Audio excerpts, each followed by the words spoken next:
Halo guys, assalamualaikum warahmatullahi wabarakatuh. Gimana guys kabarnya?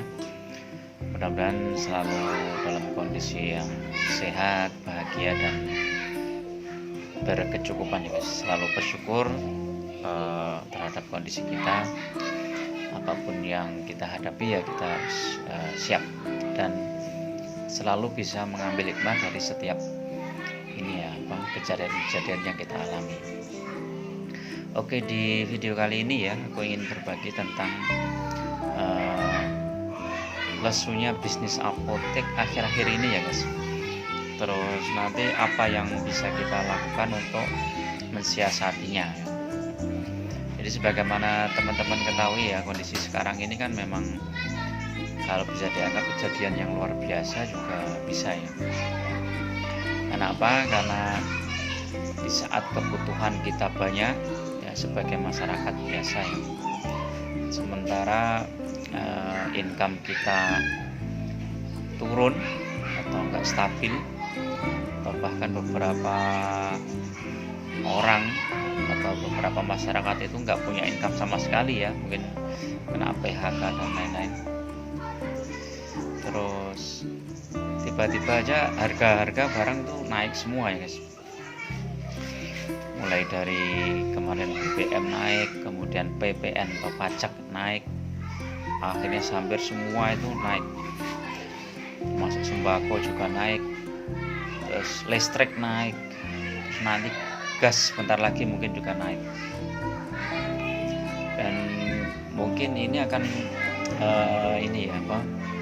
berimbas pada daya beli masyarakat ya. Daya beli masyarakat itu kelihatan mungkin akan turun, terus masyarakat akan memilah-milah ya, pengeluaran apa yang betul-betul yang bisa dihemat ya akan dihemat ya. Akibatnya nanti jangan heran kalau banyak beberapa bisnis yang mungkin nggak bisa berkembang ya. Masih bertahan saja udah lumayan bagus. Nah, di bisnis apotek ini kan sudah bulan ke-4 ya, mau naik bulan ke-5. Dari mulai bulan kemarin itu ya Februari, kemudian Maret itu turun, kemudian April juga turun. Jadi mulai Februari, Maret, April itu udah trennya tuh udah turun. Dan yang bulan Maret ini trennya udah turunnya luar biasa. Jadi kalau teman-teman di bisnis apotek itu merasakan beban likuiditas yang cukup besar ya. Di saat omset turun tapi biaya kita banyak ya. Khususnya kita harus mempersiapkan THR ya, tunjangan hari raya untuk karyawan. Padahal untuk gaji operasional aja ya, untuk biaya operasional aja bulanan itu kita cukup berat. Belum lagi yang apoteknya sewa ya. Kita sudah mengeluarkan biaya sewa yang cukup besar, dan sepertinya nggak ada penurunan ya. Karena yang punya gedung pun juga membutuhkan uang. Jadi kalau biaya sewa setahun biasanya 15 juta bisa naik jadi 17 juta. Yang biasanya 25 juta bisa naik jadi 27 atau 28 atau bahkan menjadi 30 juta. Nah, ini pukulan yang sangat berat bagi para pengusaha apotek. Jadi solusinya bagaimana? Tentu teman-teman sudah memikirkan ya, karena kita sudah pengalaman untuk kondisi-kondisi yang ekstrim kemarin itu. Waktu awal-awal COVID itu kan ada lonjakan kenaikan ya untuk bisnis apotek, khususnya di penjualan multivitamin dan lain-lain. Tapi lonjakannya itu kan hanya sebulan atau 2 bulan. Setelah itu bulan-bulan berikutnya itu ambles semua. Jadi total dalam 1 tahun itu pasti turun. Nah, saya merasakan bahwa bisnis apotek ini di tahun 2022 ini, khususnya sebelum sebelum Ramadan ini ya, sebelum Lebaran ya, sekitar sampai bulan Mei ini pukulan yang hebat ya. Sehingga kalau kita nggak siap secara likuiditas, maka bisnis apotek kita tuh akan kelabakan. Jadi ya sudah, siap-siap tabungannya dikuras, kemudian untuk bayar piutang dagang, karena ya piutang dagang yang sudah jatuh tempo ya, untuk bayar THR, untuk bayar sewa gedung dan lain-lain, ya kita harus mengeluarkan tabungan. Di samping itu kita bisa melakukan satu hal lagi guys. Kita masih berharap ya nanti di sekitar mendekati Lebaran atau pasca Lebaran itu daya beli masyarakat naik ya, karena mungkin ada beberapa orang yang memang sudah direncanakan bahwa anggaran untuk belanja di bulan-bulan mendekati Lebaran itu sudah disediakan. Jadi mungkin sudah tabungan lama, mungkin pas mudik atau mungkin pas main ke kampung halaman gitu, itu kan sudah disiapkan ya. Jadi ada satu hal yang perlu kita siapkan, yaitu apa? Stok obat guys. Tapi tetap hati-hati, jangan main hantam semua ya. Nah, stok obat ini kita harus benar-benar perhatikan. Jadi stok obat ini harus kita perhatikan, khususnya yang ini ya. Nah, obat-obatan yang fast moving atau minuman yang fast moving ya, seperti kayak Pocari, Yusi, kemudian Adem Sari yang anak, Adem Sari yang ini yang dewasa, terus larutan kaki 3, kemudian apalagi ya, minuman air mineral, terus air oksi ya, air yang mengandung oksigen itu juga pasarnya juga ada, kita harus sediakan.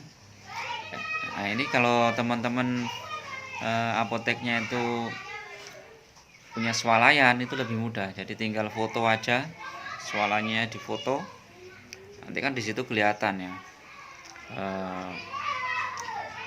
stok yang kosong apa. Nah, terus untuk obat-obatan yang di dalam ya, obat-obat bebas dan lain-lain, itu mungkin kita jaga aja stoknya.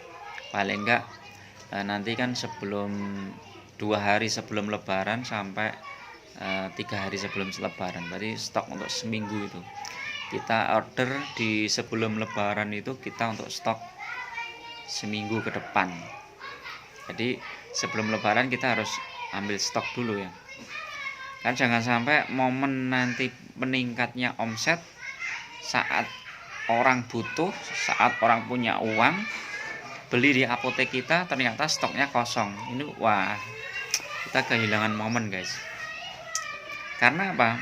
Boleh jadi nanti setelah Lebaran turun lagi guys. Jadi setelah Lebaran daya beli masyarakat turun lagi, masyarakat berhemat lagi, sehingga itu hanya sekali aja. Nah, yang sekali ini jangan sampai dilewatkan. Karena apa? Kita bisa untuk menambah likuiditas, menambah margin kita untuk nomboi yang kemarin itu, yang kita yang omset hari bulan Maret ini turun drastis, kan kita harus nomboi ya, pakai tabungan kita lah untuk bayar THR dan lain-lain. Nah, itu bisa balik lagi setelah Lebaran. Jadi itu guys. Jadi kalian ya tetap harus harus pinter-pinter mengatur apotek kalian ya. Jangan sampai pas kita butuh barang malah kita nggak bisa order ya. Nggak bisa ordernya karena apa ya? Bisa mungkin karena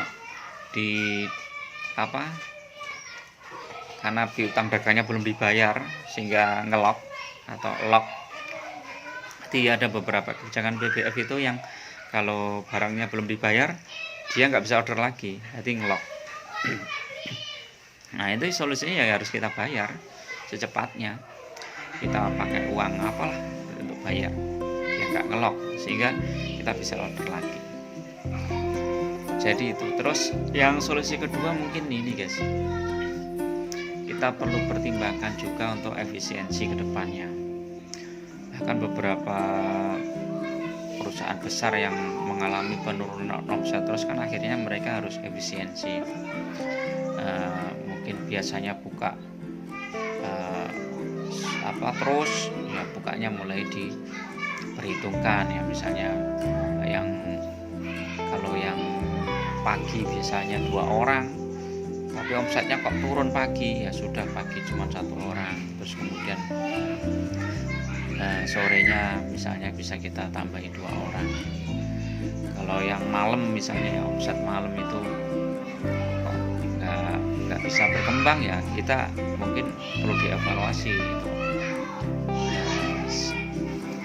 malamnya ya, karena memang kedepannya itu kalau omset turun terus kita sulit untuk membiayai biaya operasional kita, ya harus efisiensi yang paling bisa kita lakukan yaitu efisiensi SDM gitu. Tapi kalau toh misalnya kita masih bisa membackup biaya operasional ya termasuk SDM, mungkin kita masih bisa bertahan. Tapi kalau sudah minus, ini berat guys. Nanti usaha itu kalau sudah minus, kita nggak bisa membackup biaya operasional bulanan, ya kita rugi, akhirnya harus itu.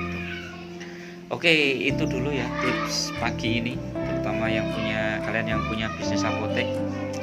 Nah, mudah-mudahan ini bermanfaat dan tetap semangat, tetap cari solusi, dan mudah-mudahan kedepannya bisnis apotek tetap bisa jalan. Assalamualaikum warahmatullahi wabarakatuh.